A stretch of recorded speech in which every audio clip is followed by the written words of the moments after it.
Hey guys, what's up? If you are new here, my name is Ashley and I'm a six-figure reseller on Poshmark and eBay, and today we're doing a Q&A video. So I have a couple of questions that I compiled from my Instagram stories a couple weeks ago, and I got a lot of really good questions, and I went ahead and split it a couple up that go into reselling and then some fun personal ones for the end. So I'm just gonna go ahead and get started because there's nothing really to talk about other than like these questions. So I got my iPad here and I'll just be going through them one by one. And hopefully I don't have any like too many repeats from my other videos. If you have any other questions or feel like anything else that you want me to cover, I have answered a ton of other questions before in my other Q&A videos, so be sure to check those out. So the first question is, how long have you been reselling and did it start off slow?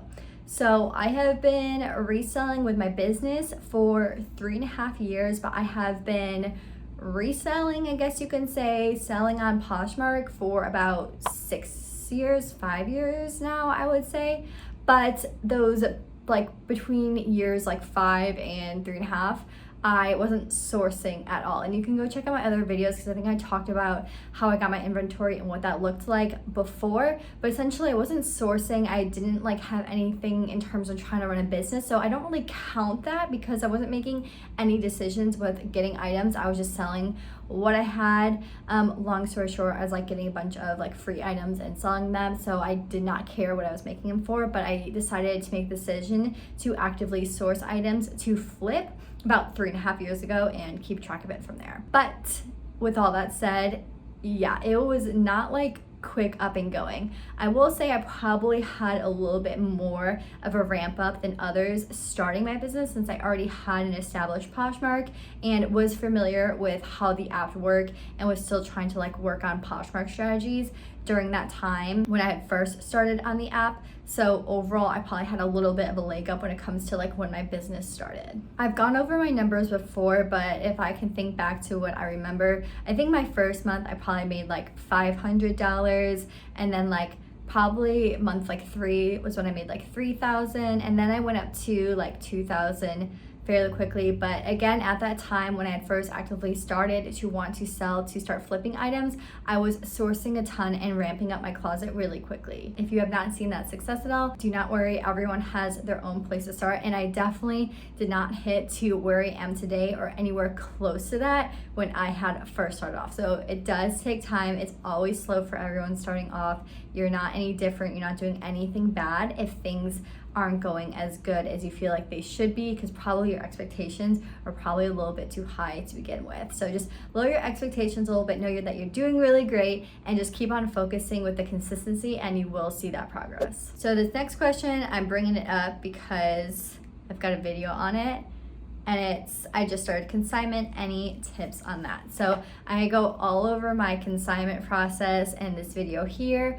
I just lay it all out and also include some tips at the end. So if you're just starting off with a consignment or looking to start off with consignment, be sure to check out that video. Okay, I don't think I've ever talked about this one before. And it says, why do you add random letters at the end of your listing? So I actually got this tip from Jenna at The Empty Hanger in one of her videos, like when I had first started off like 3-4 years ago. And I thought it was such a good strategy thing to use in order to know how much you paid for your items and how much to send out an offer without undercutting yourself or losing any money. So I'll see if I can link that video here, but essentially speaking, the letters are like a code you come up for yourself that stand for certain numbers. So when you go into your listing, when you're sending out an offer, or if you have gotten an offer, you can easily look back into how much you paid for it to know if that's an offer that you want to accept, want to send out, etc.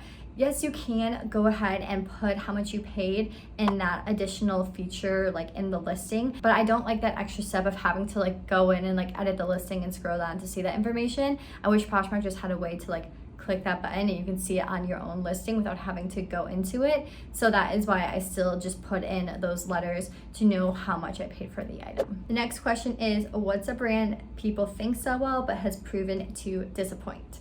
So this is something that I feel like maybe people are starting to pick up, that it doesn't sell that well anymore, but I feel like there's always going to be so much hype around it, and that is Lululemon. Lululemon has been such a disappointment recently. I feel like I've talked about that so much So that is one brand that still I feel like it's so much hype, but is a disappointment. And then 2 more brands that I can come up with off the top of my head are Super Down and NBD. They do have some styles that sell well. However, they are the house brands of Revolve that just aren't selling as well anymore. Honestly, I put them in the category of like Free People Anthropology, where they're just so saturated. They usually sell between like $20 and $40, $30. So they can be good flips, but I mean, sometimes even they sell for like $15. So they can be okay depending on, but overall I find that they just end up being a disappointment, and that's why I don't pick them up. It can be easy to see those labels and think a Revolve brand, you know, that everyone's so psyched about, but those are 2 brands I don't find myself picking up anymore at all. I used to be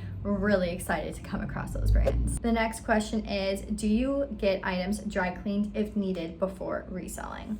So long story short answer, no, I don't really do that. I've rarely done it. I more so often only do if an item that needs to be fixed, and I don't want to fix it, like it needs a button fix or a clasp fix, or if last time I had this happen, I wore it myself and then got it dry cleaned. So I really don't do that very much, because I also find that it just can add such an extra cost to it. I don't really pick up items that need cleaning to begin with, so I try to avoid that at all costs, because I know myself and I know I'm not going to go or want to go to the dry cleaners to get anything cleaned. And so if I do find something that needs to go to the dry cleaners, it's just going to sit in a bin of like needs to be cleaned for the longest time. And my thoughts when it comes to all these secondhand items is that I'm actively looking for items that are in gently used, good cleaned condition, just like a consignment store or a buy sell trade store. Like those stores are not dry cleaning all their items, so there should be no expectation that all my items are going to be dry cleaned before I sell them, because any other secondhand market or ThredUp or Reveal, no one does that. The next question is, do you keep receipts in case of an audit? Not really. I know I probably should. I do keep all my digital receipts, so anything that gets sent to me via email from all my expenses, I do keep those receipts. But when it comes to like thrifting or anything like that, or buying stuff at a buy sell trade store or consignment store, I don't keep those receipts. I guess if I do have online sourcing, like in my opinion, if I have to pull up anything from online sourcing, I am able to go to any of those platforms and like go through my purchases, and then this like, don't listen to this information, I'm just telling you my thought process is, I like would rather just like pull up my receipts for my credit card statements that say like thrift store and like what that was, and then have that in there if I need it to be. So no, I don't keep track of those receipts in case of an audit. But also I don't do the cash method, so I don't put in my cost of goods as an expense when I buy it. I do it when it sells. So I can have some stuff from like 3 years ago, and I know I would just like, I don't know, in my head I'm like, I would just go crazy if I kept all of those receipts. So that's probably really bad advice, so don't listen to me, go ask an accountant. I think I've talked about this next one here, but I always like to bring it up because I feel like it is so important to know about me and how I balance everything. So how do you squeeze in reselling when you work full-time? And the answer is my job is very flexible. I wouldn't equate it to a full-time job at all. I work at home, I have flexible hours, so I'm usually able to squeeze in reselling when I need to. I'm able to push back work to like at night if I rather do it then. So I have a ton of flexibility. I don't like to compare myself to anyone at all that has a full-time job, especially if they're going into an office or anything. So if you do go in the office, definitely don't compare your business with mine. My life looks a lot different than a lot of other people's, and I'm so grateful for it. I work as an account manager and customer service manager essentially for a really, really small health benefits company. There's like 4 employees of us there. It's really flexible. I still get my job done. I make sure, keep that a priority. I don't just put things off, but I do have a lot of flexibility just because my day-to-day, I don't have too many meetings. It's a lot of emails, so I take things as they come and handle it that way, and usually it does provide a lot of flexibility. The last reselling question here is, do you give yourself a monthly inventory budget? So I personally do not, and that's the main reason because I don't pay myself. I live off my full-time job. I am still just like in the back of my head conscious of how much I am spending. I do keep track of my cash flow. So if I'm coming across a time where I need to increase my cash flow, I found that I have been spending too much just based off of what that looks like, I will lean back a little bit and not source as much or spend as much. However, I usually don't put a cap to myself with it, or especially if I'm outsourcing and find a really good piece, or if I'm sourcing online and find a really good piece and it would bring in a good profit, I go ahead and I buy it. I don't have a budget for myself that way. But that may look different for you if you have to pay bills using your reselling money and don't want to go over too much, if you are reselling full time and have to do that, or just for whatever reason all you want to be a lot better with your numbers than me and just be really on track of everything, then that's great for you. But I just like having the flexibility with that and not worrying about that too much, just because I have been doing a really good job myself of really monitoring that and still being able to grow my business. So that's why I personally myself do not have a budget for sourcing inventory. So now we're gonna get into some fun like personal questions. There's like not a lot, I just got like 4 here. But the first one is, where are you from? So originally I am from Chicago, Illinois, the suburbs, not the city, about like 40 minutes away from the city in the southwest suburbs. So that's where I grew up, and then I went to school in Wisconsin at Marquette. After I graduated high school, I was there for 1.5 years, and then I transferred to TCU my second semester of my sophomore year. So in 2015, I was in Fort Worth for 2.5 years, and then after I graduated, I moved to Dallas and have been here ever since. So that is a journey where I've been at. I love the city of Chicago, and everyone I know that goes, I always talk about how much they love Chicago, but it is so freaking cold there. I do not like the cold weather at all. I was miserable. That's actually why, a huge reason why I left Wisconsin is because I could not handle it anymore. So I'm really happy to be in Texas. I love it here. And if I had to like move anywhere else, it would not be up north.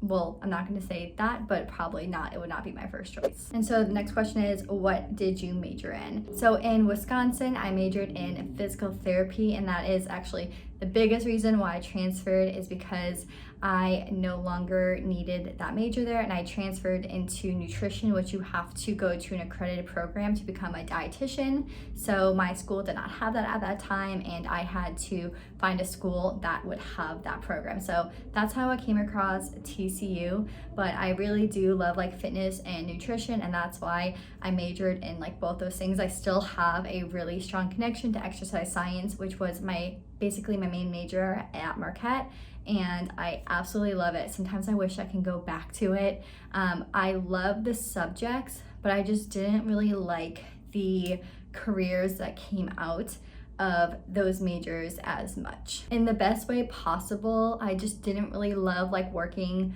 one-on-one with people in those type of ways, in terms of treating them and counseling them. I just didn't find that counseling really was my calling. I love the subjects and I love talking about them. I was really big into like writing and blogging and doing that kind of stuff for fitness and nutrition, and I did a couple of things at my schools that involved that, and so I love talking about it, but I didn't really like doing the counseling version of it. And physical therapy, I probably could have found something around the road that was what I wanted for, but I really didn't want to find myself working in just like a little like physical therapy like office like in the suburbs, working with like people with hip problems. There's so many other things, but like that's just what I just didn't want that for myself. And honestly, I got to where I am now from all those different steps, and I could not be happier. Next question is savory or sweet, and that is so easy, like sweet all the way. I have the biggest sweet tooth ever. Everyone in my nutrition class made fun of me because everyone eats so healthy, and I literally ate like so many sweets and would have like my coffee so sweet compared to everyone else. So yeah, I just have the worst sweet tooth. I could just eat dessert and sweets so often. I don't think I really get tired of them like at all. And last question is, if you could travel anywhere, where would you go? And so currently right now, I feel like, because it can change all the time, but right now I would love to go to Japan. Like that is my number one place I want to travel to right now. So hopefully as COVID restrictions and things like that continue to lift up and I become less busy, because right now has been a really busy time, I could go travel there. I just love the culture, I love the fashion, I love the food. So I really want to go there. We went to China, which was our biggest vacation before COVID happened in 2019, and that was such an experience. So after doing that, I really want to go to Japan. So if you have ever been to Japan before, definitely let me know your thoughts in the comments. But that is all I have for today. If you have any questions that I didn't answer here, be sure to follow me on Instagram at ReCloth Collection, because anytime I have these videos, I go ahead and just put a question box up to gather questions from. I'll answer some on my Instagram story, and then I pull any other extra ones that I didn't have time to get to make a video like this. So be sure to follow along with me on there so that you can submit a question for next time. And don't forget to like this video and subscribe to my channel. I put out videos every single Wednesday. So hope to see you next time. Bye.